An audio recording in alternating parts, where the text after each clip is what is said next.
ശബരിമലയിൽ നടന്നത് വൻ സംഘടിത കൊള്ള. കേസിൽ പ്രതികരിച്ചിട്ടുള്ള 10 പേരും ചേർന്നാണ് ഗൂഢാലോചന നടത്തിയത്. ഇത് വ്യക്തമാക്കുന്നതാണ് ഉണ്ണികൃഷ്ണൻ പോറ്റിയുടെ റിമാൻഡ് റിപ്പോർട്ടിലുള്ളത്. 2004 മുതൽ 2008 വരെ ശബരിമല കീഴ്ശാന്തിയുടെ പരികർമ്മിയായി എത്തിയ ആളാണ് ഉണ്ണികൃഷ്ണൻ പോറ്റി. ഈ കാലയളവിനുള്ളിൽ ശബരിമലയെക്കുറിച്ച് കൃത്യമായി അയാൾ മനസ്സിലാക്കിയിരുന്നു. മാത്രമല്ല 1998 ശ്രീകോവിൽ മേൽക്കൂരയും ചുറ്റുഭാഗത്തും സ്വർണം പതിപ്പിച്ചതാണെന്നുള്ള വിവരവും അദ്ദേഹം മനസ്സിലാക്കി. ശബരിമലയിൽ നിത്യേന വരുന്ന സ്പോൺസർഷിപ്പുകളും വില കൂടിയ നേർച്ചകളെക്കുറിച്ചും ഉണ്ണികൃഷ്ണൻ പോറ്റി നേരിട്ട് കണ്ട് ബോധ്യപ്പെട്ടിരുന്നു. ഇങ്ങനെയാണ് ഉദ്യോഗസ്ഥരെ കൂട്ടുപിടിച്ച് തട്ടിപ്പിന് ഗൂഢാലോചന നടത്തിയത്. മുരാരി ബാബു, ഡി സുധീഷ് കുമാർ, അന്നത്തെ ദേവസ്വം സെക്രട്ടറി എസ് ജയശ്രീ, മരാമത്ത് വിഭാഗം അസിസ്റ്റന്റ് എഞ്ചിനീയറായിരുന്ന കെ സുനിൽകുമാർ, ശബരിമല കണ്ടെത്തൽ. ഒരുപക്ഷെ ഉണ്ണികൃഷ്ണൻ പോറ്റിയെ മുൻനിർത്തി ഉദ്യോഗസ്ഥ സംഘമാണോ തട്ടിപ്പ് നടത്തിയതെന്ന സംശയവും അന്വേഷണ സംഘത്തിനുണ്ട്. ശബരിമല ശ്രീകോവിലിലെ ദ്വാരപാലക ശില്പങ്ങളിലെ തെക്കും വടക്കും ഭാഗത്ത് പതിപ്പിച്ച പില്ലറുകളിൽ പൊതിഞ്ഞിരിക്കുന്ന 2 കിലോ തൂക്കം വരുന്ന സ്വർണം ഇയാളിലുള്ള വിശ്വാസം മുതലെടുത്ത് കൈക്കലാക്കിയെന്നാണ് റിപ്പോർട്ടിൽ പറയുന്നത്. ഇതിന് 2 മുതൽ 10 വരെ പ്രതികളായവരുടെ സഹായവും ഉണ്ണികൃഷ്ണൻ പോറ്റിക്ക് ലഭിച്ചു. സ്വർണം പതിച്ച പാളികളാണെന്ന് അറിയാമായിരുന്ന ഉദ്യോഗസ്ഥരാണ് ചെമ്പ് തകിടുകളാണെന്ന് വരുത്തി തീർത്തത്. ഇതിനു വേണ്ടിയാണ് പാളികളിൽ സ്വർണം പതിച്ച് അറ്റകുറ്റപ്പണികൾ ചെയ്ത് പുതുക്കി നൽകാമെന്ന് പറഞ്ഞ് ബോർഡിനെ അറിയിച്ച് കൈക്കലാക്കിയത്. 2019 ജൂലൈ 19, 20 തീയതികളിലാണ് ഇവ ഇളക്കിയെടുത്തത്.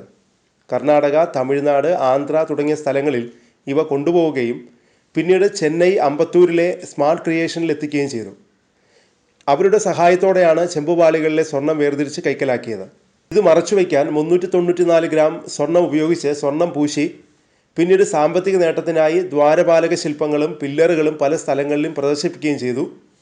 കടുത്ത ആചാരലംഘനമാണ് ഇതിലൂടെ ഉണ്ണികൃഷ്ണൻ പോറ്റി നടത്തിയത്. ഇതിനെല്ലാം ശേഷമാണ് ഇവ ശബരിമലയിൽ എത്തിച്ചത്. കൈക്കലാക്കിയ സ്വർണത്തിന് പകരം സ്വർണം പൂശുന്നതിനായി ഉണ്ണികൃഷ്ണൻ പോറ്റി വിവിധ സ്പോൺസർമാരെ കണ്ടെത്തി അവരിൽ നിന്നും സഹായം വാങ്ങി. എന്നാൽ ഇത് മുഴുവൻ ഉപയോഗിക്കാതെ കൈവശപ്പെടുത്തുകയും ചെയ്തു. അന്ന് ശബരിമല അഡ്മിനിസ്ട്രേറ്റീവ് ഓഫീസറായിരുന്ന മുരാരി ബാബുവിൻ്റെ സഹായമാണ് ഉണ്ണികൃഷ്ണൻ പോറ്റിക്ക് ഏറെ നിർണായകമായത്.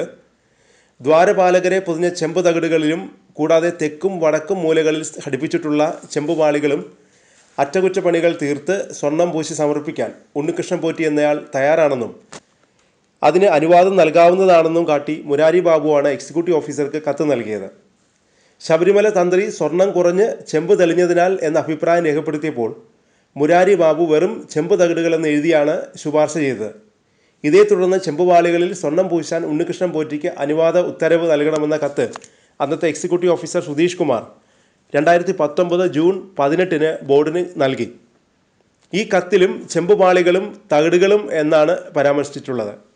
മുരാരി ബാബുവും സുധീഷ് കുമാറും 1998 മുമ്പ് തിരുവിതാംകൂർ ദേവസ്വം ബോർഡിൽ ജോലിക്ക് കയറിയവരാണ്. Sabarimala executive officer, administrative officer തസ്തികകളിൽ ഇവർ ജോലി ചെയ്തിരുന്നപ്പോൾ വ്യവസായി വിജയ് മല്യ സ്വർണം പതിച്ചിരുന്നു എന്ന കാര്യവും ഇവർക്ക് വ്യക്തമായി അറിയാമായിരുന്നു. ഇക്കാര്യങ്ങളെല്ലാം അറിയാവുന്നവർ തന്നെ സ്വർണ്ണപ്പാളിയെ ചെമ്പുപാളിയാണെന്ന് രേഖപ്പെടുത്തിയാണ് ഉണ്ണികൃഷ്ണൻ പോറ്റിക്ക് നൽകിയത്. സ്വർണ്ണപ്പാളികൾ ഇളക്കുമ്പോൾ സ്ഥലത്തില്ലാതിരുന്നവരുടെ പേരുകൾ മഹസറിൽ എഴുതി ചേർക്കുകയും ചെയ്തു. ഇതെല്ലാം തട്ടിപ്പിന് വേണ്ടിയാണെന്നാണ് അന്വേഷണ സംഘം പറയുന്നത്. ദ്വാരപാലക ശില്പങ്ങളിലെ 12 ഭാഗങ്ങളുടെ തൂക്കം 21 ശില്പങ്ങളിലെ 12 ഭാഗങ്ങളുടെ തൂക്കം 25,400 ഗ്രാമായിരുന്നു. ശ്രീകോവിലിൻ്റെ തെക്കും വടക്കും ഭാഗത്ത് പൊതിഞ്ഞ 2 തകിടുകളുടെയും തൂക്കം 17,400 ഗ്രാമാണെന്നും കണ്ടെത്തിയിട്ടുണ്ട്. ആകെ 42,800 ഗ്രാം, അതായത് 42 കിലോ സ്വർണം ഇളക്കിയെടുത്ത ലോഹഭാഗങ്ങൾ ശബരിമലയിൽ നിന്നും ഉണ്ണികൃഷ്ണൻ പോറ്റിയുടെ സുഹൃത്ത് അനന്തകൃഷ്ണൻ മുഖേന ബാംഗ്ലൂരിലേക്കാണ് കൊണ്ടുപോയത്. 42,800 ഗ്രാം സ്വർണം കൊണ്ടുപോയപ്പോൾ തിരികെ എത്തിച്ചത് 38,258 ഗ്രാമായിരുന്നു. പൂജ നടത്തുകയും അതുവഴി പലരിൽ നിന്നും സ്പോൺസർഷിപ്പ് എന്ന പേരിൽ ഉണ്ണികൃഷ്ണൻ പണപ്പിരിവ് നടത്തിയെന്നും കണ്ടെത്തിയിട്ടുണ്ട്. ശബരിമലയിൽ നിന്നും കൊണ്ടുപോയ സ്വർണത്തിൽ 4.5 കിലോയോളമാണ് ഇവർ തട്ടിയെടുത്തത്. ഇതിൽ 2 കിലോ സ്വർണം ഉണ്ണികൃഷ്ണൻ പോറ്റി കൈക്കലാക്കിയെന്ന് മൊഴി നൽകിയിട്ടുണ്ട്. ബാക്കി സ്വർണം ആർക്കൊക്കെ വീതം വച്ചിട്ടുണ്ടെന്നാണ് പ്രത്യേക അന്വേഷണ സംഘം അന്വേഷിക്കുന്നത്. പോറ്റി അറസ്റ്റിലായ സാഹചര്യത്തിൽ നഷ്ടപ്പെട്ട സ്വർണം വീണ്ടെടുക്കുകയാവും അടുത്ത ഘട്ടം. ഒപ്പം ദേവസ്വം ഉദ്യോഗസ്ഥരിലേക്കും ബോർഡ് ഭരണസമിതിയിലേക്കും പോറ്റിയുടെ സഹായി കൽബേഷ് തുടങ്ങിയവരിലേക്കും അന്വേഷണം നീളും. എന്നാൽ കൽബേഷ് എന്നതൊരു സാങ്കല്പിക പേരാണോ എന്ന സംശയവും അന്വേഷണ സംഘത്തിനുണ്ട്. ഇതുമായി ബന്ധപ്പെട്ട ചില വെളിപ്പെടുത്തലുകളും ചോദ്യം ചെയ്യലിൽ നിന്ന് ലഭ്യമായിട്ടുണ്ട്.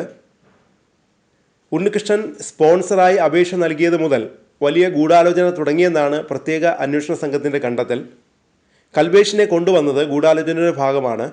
സ്വർണം ചെമ്പായി രേഖപ്പെടുത്തിയതിലും ഗൂഢാലോചനയുണ്ട്.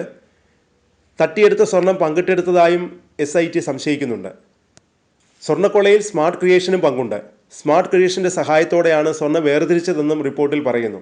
പാളികളിലെ സ്വർണം തട്ടിയെടുക്കാൻ ആസൂത്രിത ശ്രമം നടന്നതായും 2 മുതൽ 10 വരെ പ്രതികൾക്ക് അന്യായമായ ലാഭമുണ്ടാക്കാൻ പോറ്റി ഇടപെട്ടെന്നും അറസ്റ്റ് റിപ്പോർട്ടിൽ പറയുന്നു. ദേവസ്വം ബോർഡ് ഉദ്യോഗസ്ഥരെ കുരുക്കിലാക്കുന്ന മൊഴിയാണ് ഉണ്ണികൃഷ്ണൻ പോറ്റി അന്വേഷണ സംഘത്തിന് കൈമാറിയിരിക്കുന്നത്. പോറ്റിയെ കരുവാക്കി സ്വർണം തട്ടിയെടുക്കാൻ ഉദ്യോഗസ്ഥർ ശ്രമിച്ചതായും അറസ്റ്റ് റിപ്പോർട്ടിൽ പറയുന്നു.